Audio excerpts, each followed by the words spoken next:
Allah ruhun şad eləsin bütün şəhidlərimizin. Gənclər siz də sağ olun.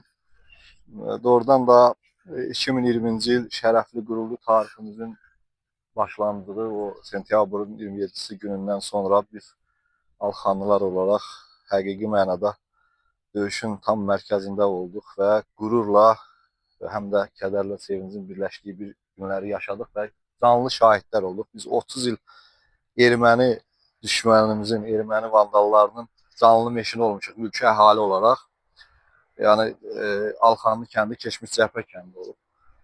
Həmin günlərdə, yəni 29 sentyabr 2020-ci ildə məhz bizim soydaşımız, dəyərli el oğlumuz Səfərov İxtiyar Əjdəroğlu məhz 29 sentyabrda 2020-ci ildə öz həyatında, öz qapısında erməni terrorunun qurbanı oldu. Ermənilərin atdığı ağır artilleriya silahından həyatında öz qapısında iş görərkən şəhid olmuş oldu, şəhadətə qovuşmuş oldu və Füzuli rayonunda şəhid olan iki mülki şəhiddən biri də məhz İxtiyar Səfərov oldu.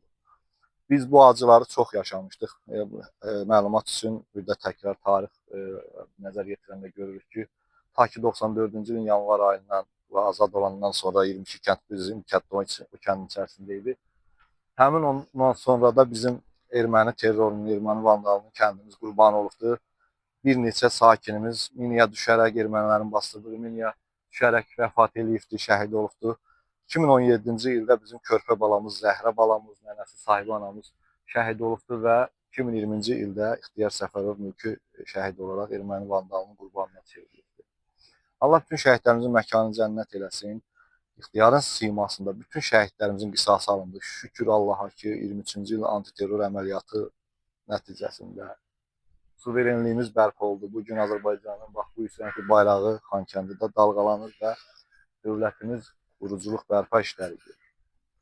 İxtiyar Səfərovun şəhadət günü bugün olsa da, məlumat üçün mən qeyd edeyim ki, Rahib müəllim, İxtiyarın nəşinin götürülməsi çətinlik çəkdiyimiz üçün, yəni o 20-ci ilin 29 sentyabrında axşam saatlarına düşdü və onun dəfni sabaha həyata keçirildi. Yəni 30 sentyabrda və ailəsi sabah onun il mərasimini keçiriləcək və eyni zamanda onun ziyarətinə bütün kəndçilərimiz, qohumlarımız, soydaşlarımız dəvətlidir. Sabah biz də burada iştirak edəcəyik. Eyni zamanda icra nümayəndəliyi, şəhidimizin ailəsi.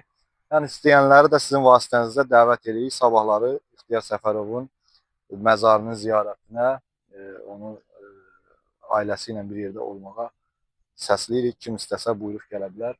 Yenə də bütün şəhidlərimizin Allah məkanı cənnət eləsin, ruhu şad olsun. Gənclər sizlər də sağ olun. Gələcəyin əsgərləridir bunlar. Yəqin ki, bunlar şəhid, şəhadət nə olduğunu gözəl bilirlər. Sizlər də sağ olun ki, bax bizə belə dəstək oldunuz bayrağın dəyişilməsində. Sən də sağ ol, Rahim müəllim. Allah şəhidlərimizə məkanı cənnət eləsin.